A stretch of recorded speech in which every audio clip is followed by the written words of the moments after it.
សួស្តីមិត្តទាំងអស់គ្នាស្វាគមន៍មករៀនរស់ podcast ដែលយើងនិយាយតាក់ទងពីគំនិតមួយចំនួនអាចធ្វើឲ្យជីវិតយើងកាន់តែប្រសើរហើយប្រសិនបើគាត់អត់ទាន់ចូល Telegram Channel របស់រៀនរស់ទេខ្ញុំអញ្ជើញចូលព្រោះទីហ្នឹងខ្ញុំចែករំលែកតាក់ទងពីការគិតទ្រឹស្ដីនានាដែលជួយគាត់ឆ្លុះបញ្ចាំងតាក់ទងពីជីវិតផងដែរហើយដើម្បីចូលនៅក្នុង Telegram នេះសូមចុចទៅលើ t.me/rinru ឬក៏ទៅតាម link នៃ caption នៃ podcast នេះផងដែរស្វាគមន៍មកវគ្គថ្មីសម្រាប់រៀនរស់ podcast ហើយក្នុងវគ្គនេះខ្ញុំនឹងនិយាយតាក់ទងពី concept មួយដែលគេហៅថា brain rot បើសិនមកយើងប្រើ internet ប្រើ social media មកនេះយើងឮពាក្យ brain rot ច្រើនមែនតើប៉ុន្តែមានន័យថាម៉េចបើតាមការយកឃើញរបស់ខ្ញុំពាក្យ brain rot ហ្នឹងអាចថាការជាសឹកខួរក្បាលការរលួយខួរក្បាលដោយសារតែយើងអត់សូវបានប្រើខួរក្បាលយើងមានការពឹងពាក់ជាច្រើនទៅលើ internet ឬក៏ AI ទាំងអស់ហ្នឹងដល់ហើយទៅយើងអត់ធ្វើឲ្យខួរក្បាលយើងមានភាពវិវត្តវាដូចជាសាច់ដុំមួយអញ្ចឹងកាលណាដែលយើងអត់ប្រើវាក៏ទន់ជ្រាយផងដែរហើយមួយថ្ងៃនេះគឺយើង outsource គឺយើងប្រើការគិតអីហ្នឹងគឺយើងអត់គិតតែខ្លួនឯងទេប៉ុន្តែយើងប្រើបច្ចេកវិទ្យាក្នុងការគិតពេលដែលយើងត្រូវការរកគំនិតអីមួយយើងតែងតែរកនៅខាងក្រៅយើង search នៅក្នុង Google ឬក៏តាម TikTok តាម AI អញ្ចឹងទៅប៉ុន្តែនេះហើយក៏ជាបញ្ហាដែរកាលណាដែលយើងមានការពឹងពាក់ទាំងអស់ហ្នឹងច្រើនក៏វាធ្វើឲ្យយើងបាត់បង់នៅសមត្ថភាពមួយចំនួនក្នុងការគិតក្នុងការប្រើប្រាស់ខួរក្បាលធម្មជាតិរបស់យើងផងដែរហើយក្នុងវគ្គនេះខ្ញុំចង់និយាយតាក់ទងពី brain rot ហ្នឹងតើការមានការពឹងពាក់ជ្រុលហ្នឹងវាប៉ះពាល់យើងយ៉ាងណាបើចង់យល់តាក់ទងពី concept brain rot ខ្ញុំចង់ឲ្យគាត់សង្កេតមើលខ្លួនឯងបន្តិចថាញឹកញាប់ប៉ុណ្ណាដែលយើងបោះបង់ចោលការគិតរបស់ខ្លួនគឺយើងធ្វើអីមួយទាំងអត់គិតសោះដូចលក្ខណៈទូរស័ព្ទអញ្ចឹងយើងអង្គុយស្ងៀមផ្លែតរៀងធុញតិចលើកទូរស័ព្ទមកអត់ដឹងខ្លួនយើងអត់ជ្រើសរើសថាយើងនឹងរើសទូរស័ព្ទយើងអត់ជ្រើសរើសថាយើងនឹងបើក TikTok ប៉ុន្តែទាំងអស់នោះវាកើតឡើងដោយឯងហាក់ដូចជាអូតូម៉ាទិកតែម្ដងហើយពេលខ្លះយើងគិតថាខ្ញុំគ្រាន់តែមើលវីដេអូ2វីដេអូឯងប៉ុន្តែធ្លាយដល់ប្រហែលវីដេអូហើយពេលខ្លះមើលវីដេអូដដែលទាំងអត់ដឹងខ្លួនទៀតសង្កេតមើលតាក់ទងពីបទពិសោធន៍ខ្លួនឯងព្រោះខ្លួនខ្ញុំក៏ធ្លាប់អញ្ចឹងដែរថាមើលអញ្ចឹងទៅមើលវីដេអូហ្នឹង 4-5 ដងប៉ុន្តែអត់ដឹងថាខ្លួនឯងមើល 4-5 ដងឯងដោយសារអីដោយសារតែយើងផ្លឹកយើងមានភាពផ្លឹកបែបហ្នឹងហើយដល់អញ្ចឹងទៅបាត់បង់ពេលវេលាច្រើនមែនតើហើយពេលខ្លះដល់មួយថ្ងៃយើងមើលយើងគិតថាមិនតែទី2នាទីធ្លាយដល់កន្លះម៉ោងធ្លាយដល់1ម៉ោងទាំងអត់ដឹងខ្លួនហើយចុងក្រោយមិនខ្លួនយើងទេដែលមានអារម្មណ៍ថាហត់ព្រោះយើងទទួលបានព័ត៌មានច្រើនមែនតើហើយមិនត្រឹមតែប៉ុណ្ណេះក៏មានអារម្មណ៍អត់ល្អជាមួយនឹងខ្លួនឯងថាខ្លួនឯងមើលច្រើនមែនតើហើយមានអារម្មណ៍ថាខ្លួនឯងអត់ប្រយោជន៍មែនតើការមើលវីដេអូកម្សាន្តឬក៏ content នេះគឺវាធ្វើឲ្យយើងមានភាពសុបាយខ្លះក្នុងជីវិតប៉ុន្តែយើងគួរតែសិក្សាថាទាំងអស់ហ្នឹងវាប៉ះពាល់តាក់ទងពីសុខភាពខួរក្បាលយើងយ៉ាងណាតាក់ទងពីសមត្ថភាពយើងជាមនុស្សម្នាក់ក្នុងការគិតត្រេះរិះបានល្អកត្តាទី1ដែលយើងគួរកត់សម្គាល់ទៅលើគឺជាការផ្ដោតអារម្មណ៍តើយើងអាចអង្គុយស្ងៀមនៅមួយកន្លែងបានយូរប៉ុណ្ណាឬក៏អង្គុយទៅមកផ្លែតមានអារម្មណ៍ធុញតិចយើងទៅធ្វើអីមួយផ្សេងយើងអត់មានការផ្ដោតអារម្មណ៍អញ្ចឹងទៅធ្វើការបន្តិចload notification មកអូខេចុចទូរស័ព្ទផ្លែតភ្លេចពីការងារបាត់អីចឹងទៅក្នុងការប្រើប្រាស់បណ្ដាញសង្គមយូរទៅខួរក្បាលយើងក៏លក្ខណៈដូចថាស៊ាំក្នុងការទទួលយក content ខ្លីៗឥឡូវហ្នឹងឲ្យទៅវែងគឺស្ដាប់អត់ចូលដូចឧទាហរណ៍ podcast ហ្នឹងចុះ10នាទី20នាទីអញ្ចឹងសួរថាអង្គុយស្ដាប់តែ podcast ហ្នឹងមួយដល់អត់ធ្វើអីផ្សេងបានអត់ទេអង្គុយស្ដាប់បណ្ដាអញ្ចឹងទៅscroll មើល social media មានអីគួរចាប់អារម្មណ៍អត់ធ្វើការមួយកន្លែងក៏អត់ស្ងៀមដែរគឺយើងតែងតែ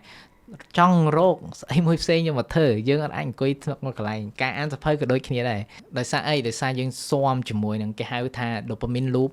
គឺយើងមើលមកវីដេអូសប្បាយចិត្តអូខេហៅមកវីដេអូទៀតដោយសារតែទម្លាប់ជាមួយនឹង content ខ្លីៗទាំងអស់ហ្នឹងយើងអាចផ្ដោតអារម្មណ៍ធ្វើអីមួយដែលយូរបានទេយើងធ្វើការក៏អត់សូវបានជ្រៅដែរធម្មតារាក់យើងអានសភៅក៏អត់សូវចូលដែរព្រោះខ្ញុំចង់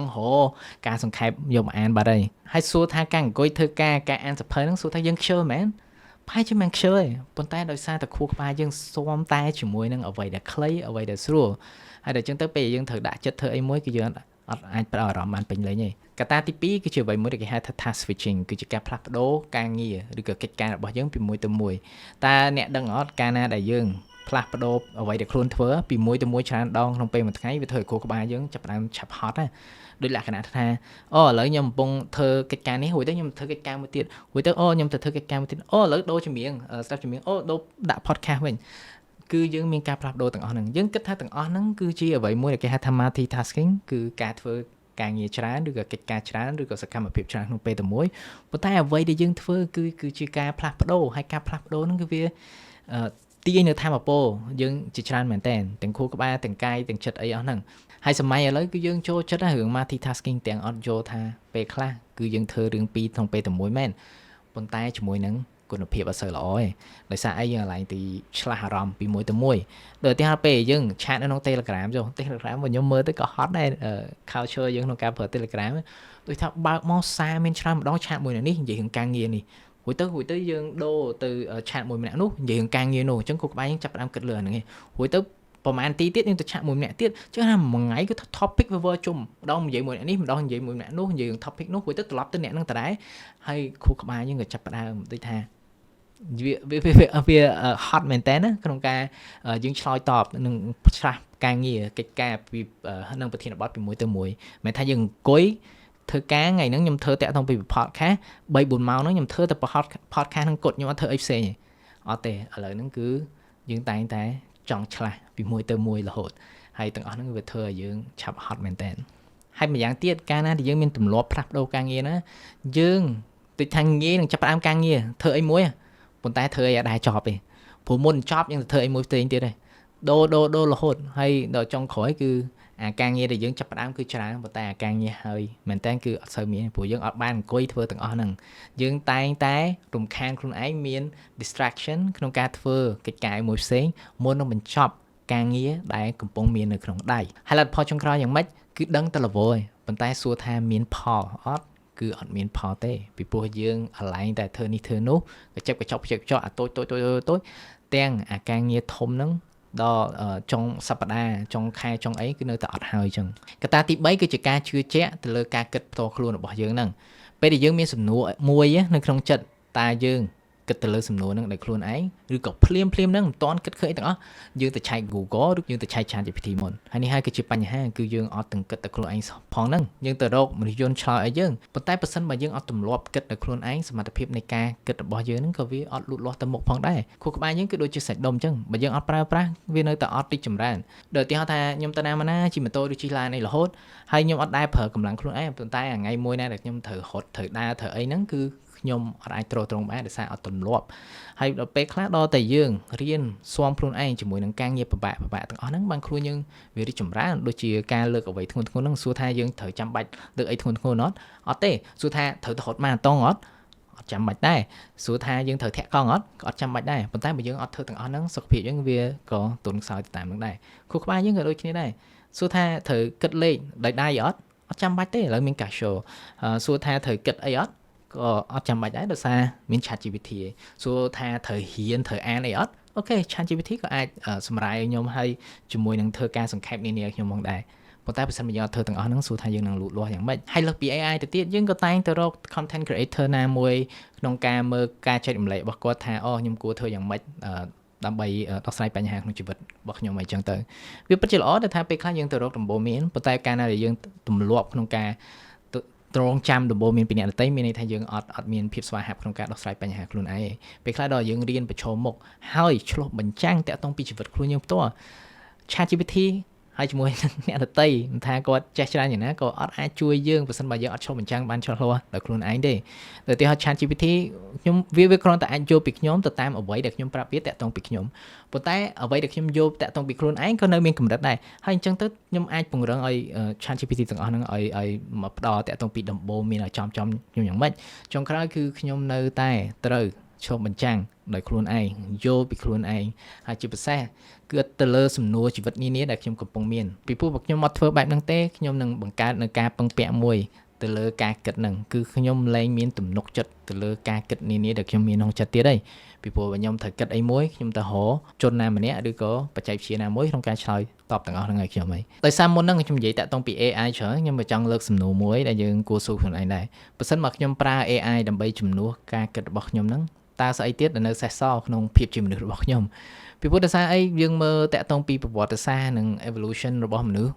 តាំងពីដើមមកគឺយើងតែងតែមើលថាមនុស្សខ្លាំងជាងសត្វនានាដោយសារអីដោយសារយើងចេះគិតយើងមានបញ្ញាមានអីហ្នឹងប៉ុន្តែឥឡូវយើងលែងគិតឲ្យខ្លួនឯងហ្នឹងយើងប្រើតែ AI គិតឲ្យយើងអញ្ចឹងយើងនៅលូតលាស់ទៅលើទាំងអស់ហ្នឹងបានដែរឬអត់ហើយនេះគឺជាសំណួរមួយដែលខ្ញុំចង់សួរយើងហើយខ្ញុំគិតថាអ្នកវិទ្យាសាស្ត្រក៏នៅតែសិក្សាលើទាំងអស់ហ្នឹងនៃប្រព័ន្ធបច្ចេកវិទ្យាទាំងអស់ហ្នឹងវានៅថ្មីសម្រាប់យើងអត់ទាន់ដឹងតាក់ទងពីអត្តពលដែលវានឹងមានទៅលើសតិផ្លូវចិត្តយើងហើយជាពិសេសភាពជាមនុស្សរបស់យើងក្នុងរយៈពេលយូរឯងបើយើងមើលទៅលើប្រវត្តិសាស្ត្រនៃមនុស្សលោកគឺយើងតែងតែជាអ្នកគិតអ្នកច្នៃហើ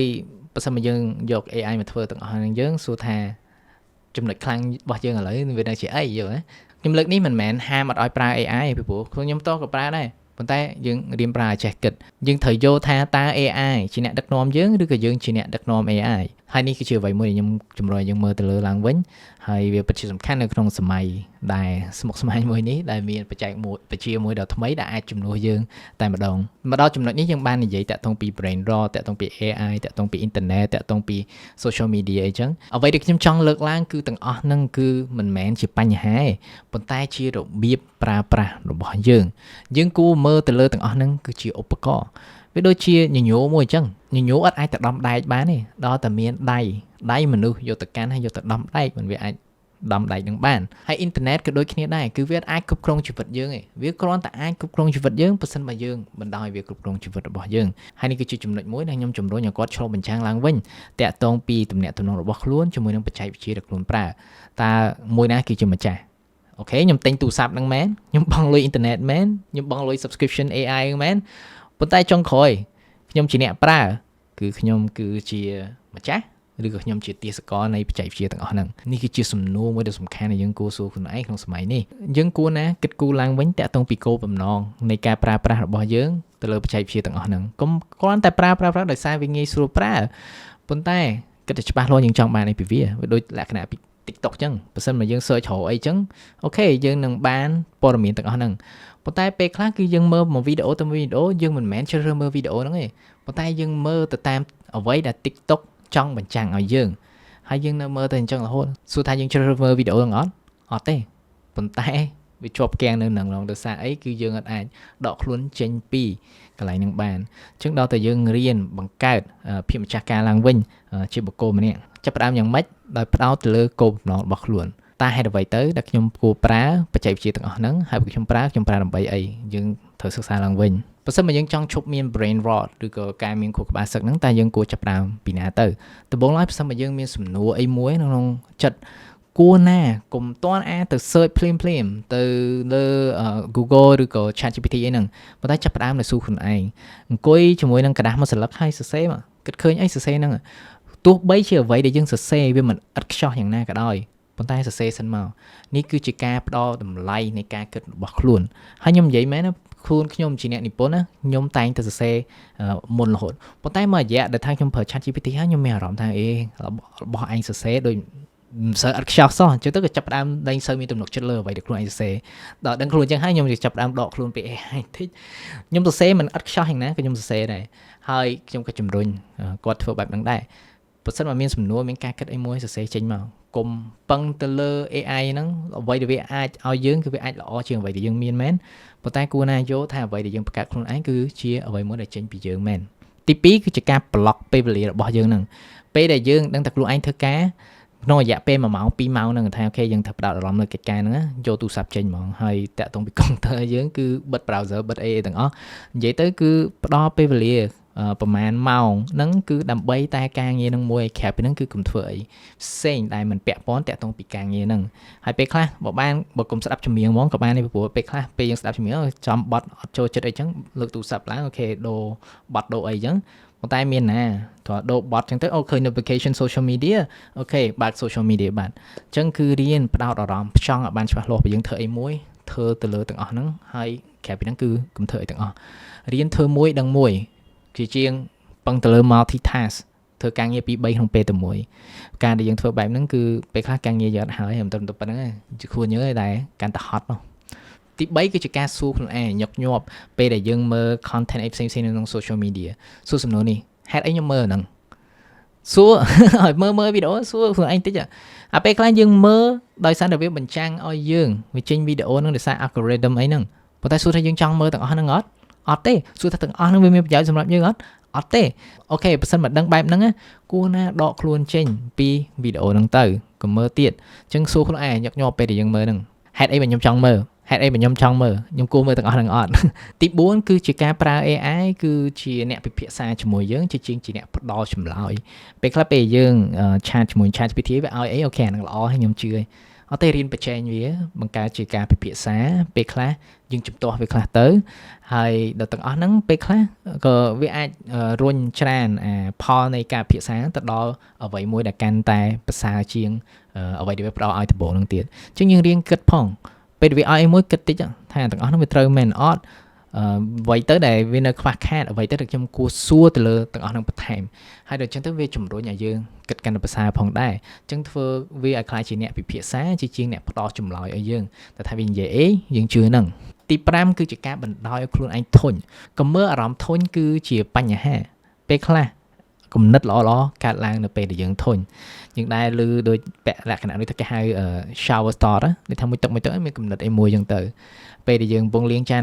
ឬក៏ធ្វើអីមួយដែលវាធុញមែនតើគឺយើងចាប់ផ្ដើមមានគំនិតអីមួយដល់ឆ្នៃប្រឌិតអីហ្នឹងអញ្ចឹងមិនដល់ឲ្យខ្លួនឯងធុញហើយឥឡូវហ្នឹងគឺយកសិនមានពេលធុញឯងធុញ1នាទី2នាទីក៏មានពេលយកទាំងអស់ហ្នឹងយកមកsocial media មើលបានមកវីដេអូ2វីដេអូអីដែរអញ្ចឹងបដ ாய் ខ្លួនឯងមានភាពធុញខ្លះក្នុងជីវិតពីព្រោះទាំងអស់ហ្នឹងគឺជាពេលវេលាដែលវានឹងបំភ្លឺយើងតាក់ទងពីគំនិតដែលចេញពីខ្លួនយើងអញ្ចឹង5ចំណុចហ្នឹងគឺជាការចាប់ផ្ដើមល្អក្នុងការយកឈ្នះបញ្ហា brain rot នេះដើម្បីមានការសិទ្ធពេញលេញមកលើខួរក្បាលរបស់យើងហើយជាពិសេសដឹកនាំវាឲ្យទៅមានការរីកចម្រើនខ្លាចជាអ្នកចេះគិតកាន់ប្រសើរហើយពាក្យចុងក្រោយសម្រាប់វគ្គនេះគឺរៀនមានទំនុកចិត្តទៅលើការគិតរបស់ខ្លួនការគិតរបស់យើងគឺវាមិនឥតខ្ចោះវាមិនល្អដល់ណាស់អីក៏ដោយប៉ុន្តែបើសិនបើយើងអត់មានទំនុកចិត្តទៅលើការគិតគឺយើងទៅអត់លូតលាស់ទេពេលខ្លះគឺអញ្ចឹងដំណើរនៃការរៀនគឺវាតែងតែមានកំហុសពេលខ្លះយើងគិតទៅលើអ្វីមួយចំនួនដែលខុសហើយប៉ុន្តែបើយើងអត់ប្រឈមមុខគិតដល់ខ្លួនឯងទេយើងអត់សិក្សាតាក់ទងពីកំហុសទាំងអស់ហ្នឹងទេគឺយើងអាចលូតលាស់ដែរយើងអាចពឹងទៅលើអ្វីដែលយើងគិតថាអត់ខ្ចោះដោយឧទាហរណ៍អ្វីដែលចេញពី ChatGPT អីទាំងអស់ហ្នឹងឯងអត់ទេគួរណារៀនគិតដល់ខ្លួនឯងរៀនមានទំនុកចិត្តរៀនស្រឡាញ់ការគិតរបស់ខ្លួនហើយកាលណាយើងអាចធ្វើបែបហ្នឹងយើងនឹងលូតលាស់ទៅមុខហើយជាពិសេសនឹងមានសន្តិភាពផ្លូវចិត្តជាមួយនឹងការគិតរបស់ខ្លួនហើយបន្ទាប់ពីប៉ុណ្ណឹងក៏អាចកសាងនៅគតិបណ្ឌិតមួយផងដែរអញ្ចឹងក៏មិនដោយឲ្យអ៊ីនធឺណិតឲ្យ AI ឲ្យ social media អីហ្នឹងគឺធ្វើឲ្យខួរក្បាលយើងសឹកបែបហ្នឹងមាន brain rot អីហ្នឹង